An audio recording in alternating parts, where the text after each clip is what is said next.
Welcome to the ITSP Magazine Podcast Network. You are about to listen to the Soulful CXO podcast with Dr. Rebecca Wynn. These conversations focus on the intersection of technology, business, and humanity, exploring how these three areas impact each other. Dr. Wynn interviews guests, including business leaders, entrepreneurs, and experts in various fields, to share insights and experiences on cybersecurity, risk management, and leadership. The podcast aims to provide a fresh perspective on how technology can be leveraged to create positive change in the world. Now sit back, relax, and enjoy the show.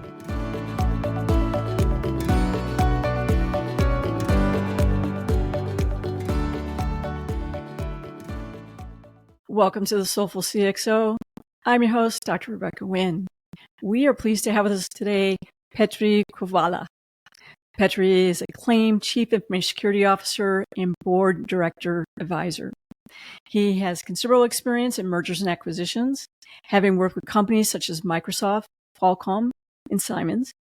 Currently, he is the Chief Information Security Officer for Hunt and is board member for Fives Online, Lavat, Propel, just to name a few. His lucrative career includes serving as the CISO at NXP Semiconductors and Chief Security Officer at Nokia, the Senior Director of Global Security at Microsoft, and Detective Sergeant of the Helsinki Police Department's IT Crime Unit. Additionally, he's a highly sought-after speaker at peer roundtables, Osaka, and Security World, and his articles have appeared in CIO Influence, CIO Review, Cybercrime Magazine, SE Media, and Security Boulevard. His journey is a testament to the possibilities and the opportunities in the cybersecurity field. Petri, it is so great to see you again. Welcome to the show. Really good to be here. And your introduction made me blush. I would like to be just a kind of regular, humble guy. So let's have a conversation instead of looking into the past too much. Yeah, and so I don't want to look too much in the past either. However, it's really interesting to have a person on the show that's been with Nokia, Qualcomm, Microsoft, and then is doing so much work right now with startups, not only as a CISO, but also as advising them. Tell us a little bit about that journey, going from working with the big boys to the people who are out starting out.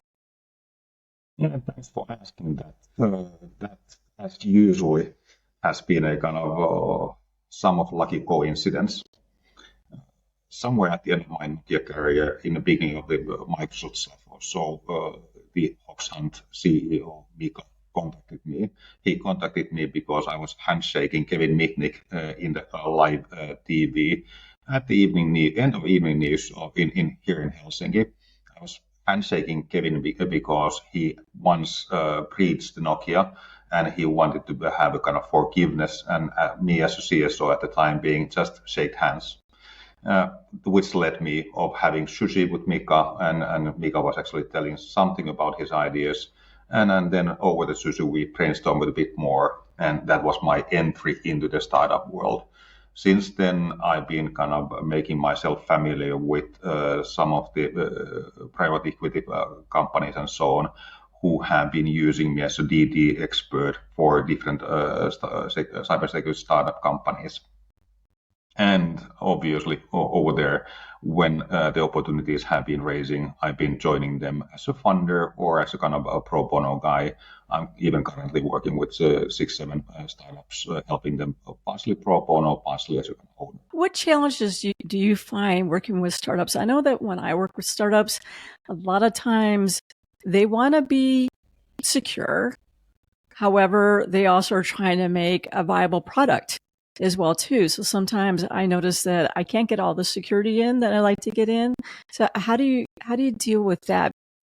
Working with the startups or even scale-ups, it's always, or even with the larger companies, it's always a discussion about that. Where do you focus your resources? Even if you would be working for the Nokia or Qualcomm, you still need to actually focus to be able to execute your strategy. The exact same applies to any startup that you are kind of advising and being part of.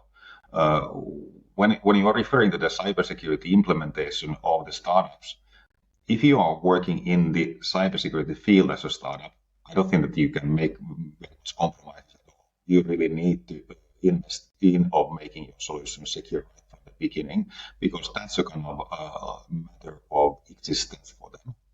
If you don't do that well, you are just out of the game, and then game is over.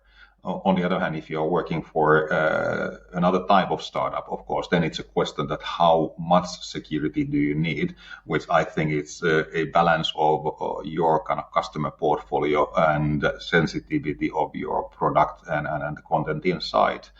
But it's always kind of a careful weighting of the different values and trying to find the best so that you stay live, so that you make your customers delighted about your products. And then you are not totally too frustrated about the fact that you don't have all the competencies, all the money in the world. One thing I noticed too is you don't have to deal with legacy technology, which is really great because a lot of times you can go ahead and you can get on to the newer and better. I'm going to say newer and better, but some of the ones that are the next gen way of handling things, because you don't have to worry about, we have legacy systems. We have to run with like current operating state and trying to get to new state. You can get to new state quicker. Most of the time in the startups, they have a lot of younger cybersecurity professionals, and they might not know as much about identity management, about privilege level access, about thinking about the various attacks that can go out there. How do you go about trying to educate them very quickly that attacks are real and they can happen at any point in time? I'm an old dinosaur. No, I say that we're the advisors who've been there and done there. We've been in the trenches, so we can try and help you avoid the trenches or get out of the trenches quicker. Yeah, but of course. Yeah, but actually, picking on what you said in the beginning, cybersecurity is not difficult as such. What makes cybersecurity difficult and why do we have so many breaches is exactly that you made the point for of having the legacy. When you are sitting in a kind of huge enterprise, let's just say enterprise with a lot of OT space. I have seen spaces where you have technologies from 70s and running more than 60 different operating systems parallel. It's a bloody damn nightmare of trying to make that secure. But where you kind of enter into the startup world, you can really play with the latest and greatest and focus and have only one technology that you are managing. That makes it actually much more easier. Then to your question that how do you make the younger guys believe and understand that what are the difficulties and risks over there? I have been going through in my past nation-state attacks, for example, that have been able to root the IAM systems. I have managed my first OT security programs on 2006 during the Nokia times, and having this sort of kind of very practical hands-on experiences and using the storytelling capabilities, I believe that that's the key. Of course, not only the storytelling, but then helping them to understand what concretely, actually, at least on a conceptual level, needs to be done so that you are not going to be totally screwed. Yeah, it's interesting. Sure, we have generative AI, so the newer version of AI, machine learning, and different things, emerging technologies allows people to go ahead and to attack us from various ways, I should say. But I tell people those attacks still are attacking the same thing. They're attacking that you have weaknesses in your website. They're attacking that you are not protecting your credentials. You know, people even talk about phishing. If you look at the Verizon reports or something along those lines, it's like, okay, 25 to 40% attacks get in the exact same way that they've always been able to get in. We're not using technology to actually thwart it. We keep thinking that humans, for some reason, are not going to be humans. They're not going to click on something. They're not going to forget to shut down a ports protocol or service management. How do you think people need to think things differently to be better in 2025 and 2030? Because I tell people the attacks, if you go back to 1960s, 1970s, even seems like it's the exact same attacks over and over again. They're just using technology in a smarter way to do it a little quicker. Let me actually have a kind of a bit of reflection. I entered really into the cybersecurity world somewhere in the beginning of 2000 or so. Prior to that, of course, I had already investigated the stuff at the police force. But my first case is with Nokia, actually, I saw that how the technology really can be hacked. It was all about kind of technical vulnerabilities that had not been patched. It was all about not using SSL in the first place. It was not understanding actually the Active Directory and its role in the game, and you were kind of fully penetrated because of those sort of really elementary problems. Since then, we have, on my opinion, traveled a huge way as an industry. We don't always admit or understand that, but we don't anymore have all of those basic things in place. I'm not saying that they are not total kind of problems anymore. Of course, you still need to make sure that you take good care of your hygiene and you do all of those kind of proper things, but we are much ahead of those times. Since then, of course, because the protections in the technology layer has been increasing so much, and for sure for other reasons as well, people like Kevin Mitnick and so on teach us that human is going to stay as a human. We are not going to evolve as quickly as the technology, and that's why I've been always, not only because of that, but for multiple other reasons also in my background, I have always kind of kept my motto and mission to make sure that the people who are close to me, that they stay safe. And that includes, of course, the systems. But that also speaks to the thing that I want to be making the human side of the security much better. I have seen, of course, as we all, that it's easy to use the psychological ways of manipulating human minds, of doing things that they shouldn't do. But I have also seen implementations where the human communities have been made one of the strongest assets of actually detecting, for example, the phishing attacks, and leading to the situation where the back-end SOC processes are capable of reacting to the real attacks within less than a minute or so. So I believe that in the future, it's going to be a balance really between the three aspects of technology, processes, and people, where in the past, the people has been neglected. We've been, as an industry, we've been discussing about that topic a lot, but our activities have fallen short. They have fallen short for multiple reasons, but I believe that one of the reasons is that we have huge amount of technology specialists in our industry, but not too many psychologists, not too many police officers like me or so, who have been wasting their whole professional life for understanding the humans and how to help them as well. I usually talk quite a bit when I tell people, I think, with all the great things that AI, machine learning can do for us, don't forget about humans are going to be humans. And then one of the things that we're made very well is the critical thinking.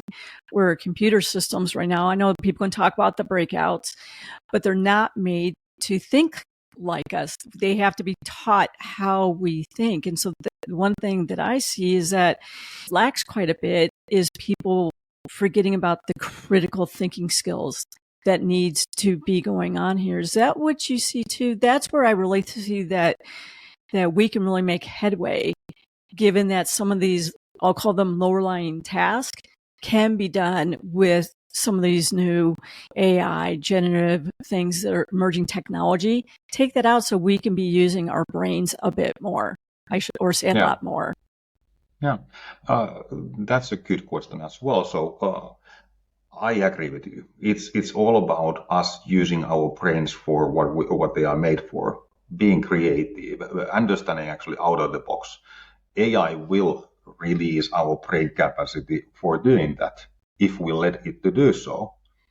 We many times want to fight against the change and keep on kind of grabbing to the past, something that we know of. We just need to trust on the fact that if we want to develop, and if we do develop constantly by ourselves, we are capable of finding our place in the ecosystem as such. And as a kind of, good example, I had a run the other night actually with a very good friend of mine who is a leading cybersecurity architect in one large enterprise. And we were discussing actually about the secure coding with him while running. And they had a kind of thesis worker working for them, testing that what does it actually mean to engage LLMs into the secure coding practices. And basically, to make it crisp and short, the outcomes of that study at this stage was that if you are asking LLM to make code, it is making lots of mistakes, hundreds of mistakes if you are having even a kind of decent size of application. If you include into the prompt that make the code as well secure, about 70% of all the security issues will be gone. But if you are then asking at the end of that process that can you investigate which security processes security weaknesses do you still have in the code, and how do you fix them, you are capable of getting very close to 100%. Which then, of course, if you know how to prompt the LLM model with your Copilot or so, it releases you to mostly actually do the thinking around the new code, new stuff that has not been made. You are not anymore prisoner of the old maintenance stuff and so on. Now that's one example of using the LLM. Another example for LLMs, for example, in my day job is that in the past it has been kind of time taking of developing new learning solutions for different roles in the organization. Most of the organizations have had most probably only one cybersecurity learning program for all of the employees, and one size doesn't just fit to everyone. With the help of the AI, you are capable of actually tailoring your programs so that they are kind of really individualized in a mass training, and you are capable of actually creating really tailor-made curriculums for specific roles in no time at all, if you engage the help of the LLM extremely well. So those are the kind of examples where I'm seeing lots of hope and light at the end of the tunnel, so to say. But we both know that it's also whack them all game. The other side of the coin, so to say, is kind of doing the same things. So it's never-ending story where we are becoming better, they are coming better, and then it's a question that who of us will be faster just today. I agree. I think one of the things that it does allow us to speak other people's languages. For example, if you need to say Japanese or something like that, you can do that a lot quicker. I tell people you still have to validate. Yep. I had a person the other day who did a post and they didn't validate. I went and validated, and I'm like, did you really want to say that? They hit an AI and they just assumed it would be correct. You shouldn't assume. You shouldn't assume that the code is correct. It's a template. It's kind of a starter. It's, your crappy first draft. If you would say that might be better than your first draft, that you might initially be able to do it very quickly. But I think it's the blind accepting. I'll say ChatGPT. I'm not picking on them, just as an example here on what it kicks out is the best thing. And we do see that. It's interesting whether you're on LinkedIn or something like that. They'll say, hey, do you want AI to write your article? And you're like, no, I want me to write my article. But that's where I see that people relying it too much.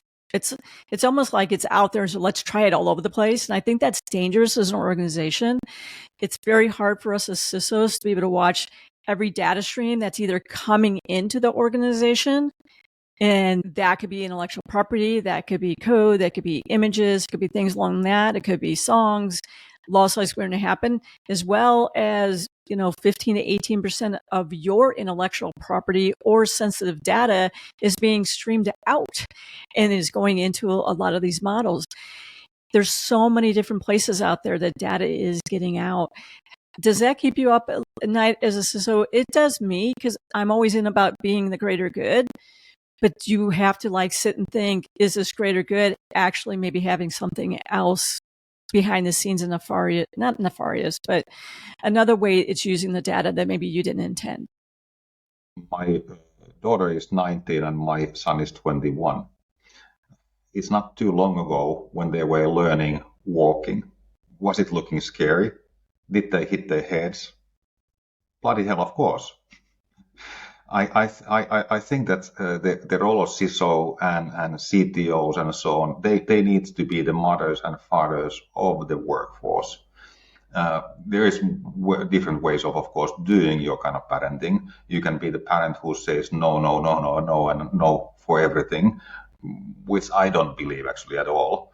I believe of enablement. I believe of helping the people, is it kids or your workforce, of doing the best version out of themselves.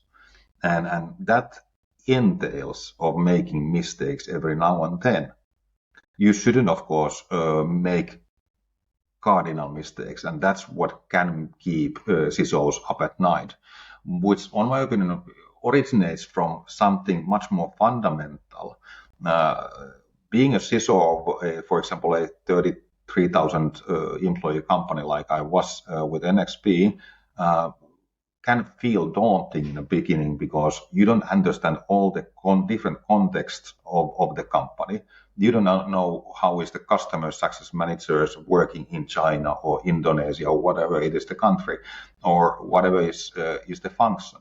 And that's, in my opinion, also an area where the new solutions, which are kind of related to the human beings, needs to bring the contextual awareness of people's landscapes to the CISOs and CISO teams, because only then they can start to actually understand that what sort of I wouldn't like to call them mistakes, but without a better kind of word, what sort of mistakes the people are making in different contexts of their companies, so that I can be not the police officer, but much more of a kind of doctor and nurse of helping them of making things in a secure manner. And that's where we have been bloody damn worse in the past. We have been just enabling the blanket solutions with the technology and believing that all the people behave and are motivated by the same goals. They are not. So our job in the future needs to be much more closer to human beings, so that you are capable of helping them.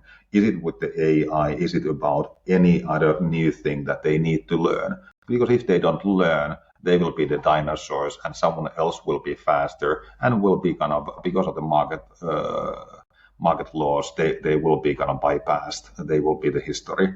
So I wouldn't like to see that happen to any other company, which I witnessed with Nokia long ago. Yeah, it's almost like we're going back to 2000, right? And we're like, oh, are the computers going to destroy themselves or not? And then we saw the evolution of cryptology and things like that. We're at another evolution. And one thing that I tell people, when you look at your enterprise risk management, you've always should have looked at cybersecurity, privacy, and compliance in the lens of where does it fit within the enterprise risk management? What is the tolerance of the company? There's different ways to handle that risk. No company runs on zero risk. Really need to do that, in my opinion, for the AI and emerging technology today. You really need, as a company, going, what is our risk tolerance for these new technologies?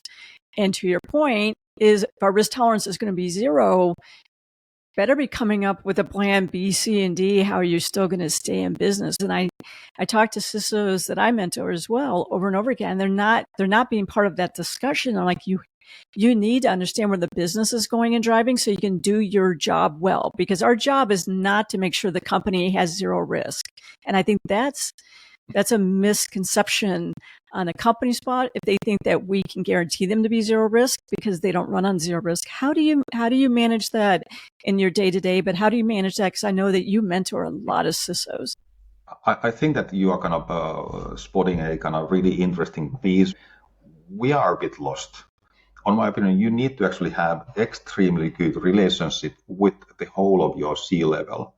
Back with NXP, for example, when the LLM models were introduced, we didn't understand actually that what it means to the company.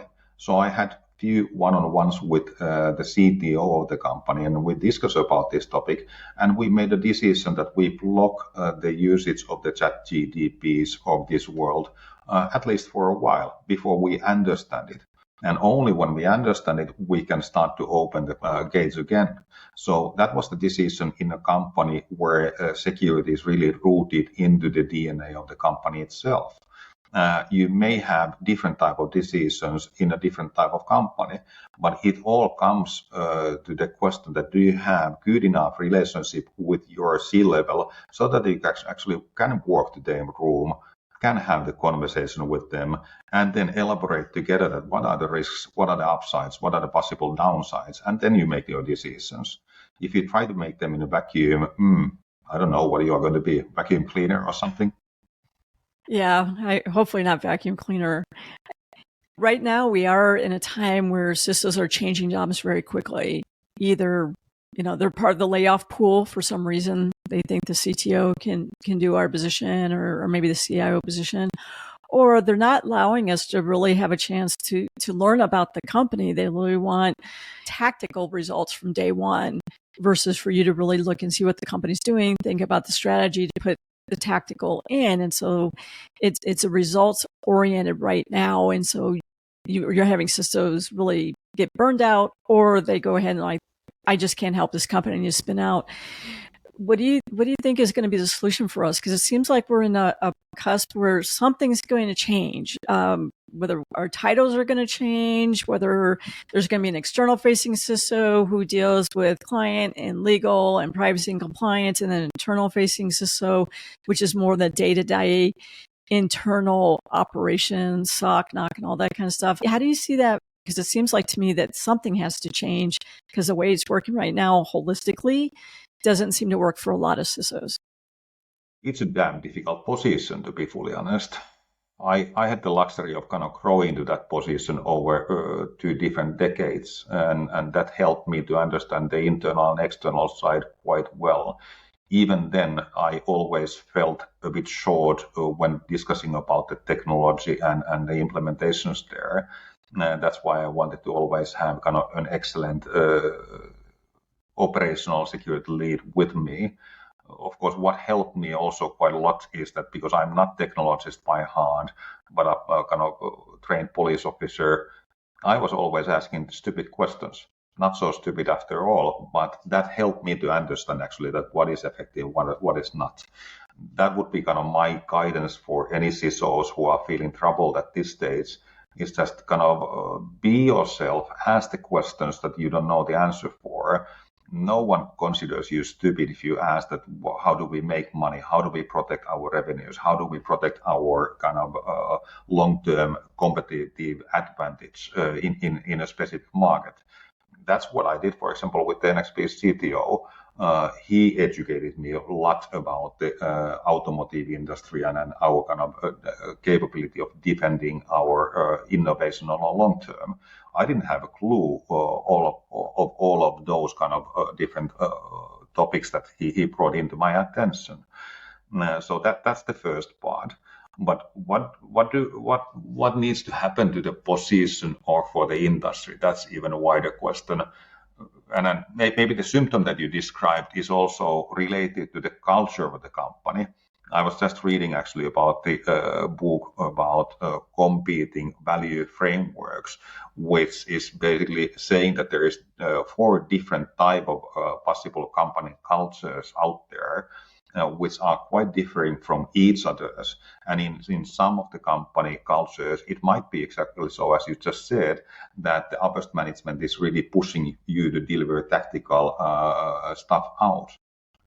If you are happy with that and you push the tactical stuff out there and you make it happen, okay, fine. But I think that you open yourself to a big risk. If you don't understand the big picture, if you are not capable of communicating upwards, that what does actually the holistic risk landscape look like in your specific business line, you are going to be a kind of sitting duck when a breach happens. And that's why, in my opinion, it's actually up to you to lead upwards as well. It is not you being just a subject who are being led. You need to be the person who helps them to understand not only the technicalities, but its linkage to the business itself. If you are incapable of doing that, I would just reconsider then that are you working in a correct industry or correct company or correct size of a company. If you are in a too large company too fast, you might be totally struggling, and that may end up into the total failure. You might be lucky as well, and you may have the time to learn. I don't know what is the correct answer there, but I would be just pointing to the CISOs that think about your landscape. What I learned from a kind of great person, Brett Arsenault, who is or was the long-term CISO for Microsoft, is that there's kind of three aspects that you always need to have perfect in your work. And the work or the company mission needs to be aligned with your mission. You need to actually be able to live your family life or whatever kind of the life at your free time in a very satisfying way when working. So you cannot sacrifice that. That's the second pillar of it. And the third piece of the puzzle is that you need to have extremely good relationship with your manager with whom we are working with. If that manager is actually covering your ass when you don't know the answers, yes, that's a great place to be. But if your manager is the kind of guy who is whipping you up of delivering the tactical stuff, again, are you in the correct place? Not sure. I agree. It's okay to walk away when you're in a non-win situation. There's no way to go ahead and turn it around. Your resilience and the rest of your life, it's not worth sacrificing to be misaligned in a company around people who really don't energize you and don't make you really feel good about the work you're doing and about yourself at any given moment. It's okay to walk away is what I tell people all the time. It's totally okay to walk away. Absolutely it is. And you need to find your match with those three aspects. When you find your match, you will be developing actually where you want to be. But if you are compromising with any one of those three aspects, you are going to be miserable. You are going to be close to the burnout. There is going to be other possible side effects as well. Our time has totally flown by. I want to thank everybody for joining us on this episode. I want to thank Petri for going ahead and joining us. Please go ahead and look at the descriptions. There will be other resources and also the contact information for him. Please go ahead and make sure you subscribe to the show as well as the Soulful CXO newsletter. It comes out every other week, just like the show comes out every other week. And then I write a new article every other week. So every week there's something out there for you. Petri, thank you again so much for sharing your insight and your wisdom and being on the show. Excellent. Really good to be here, Rebecca, and anytime, happy to be here.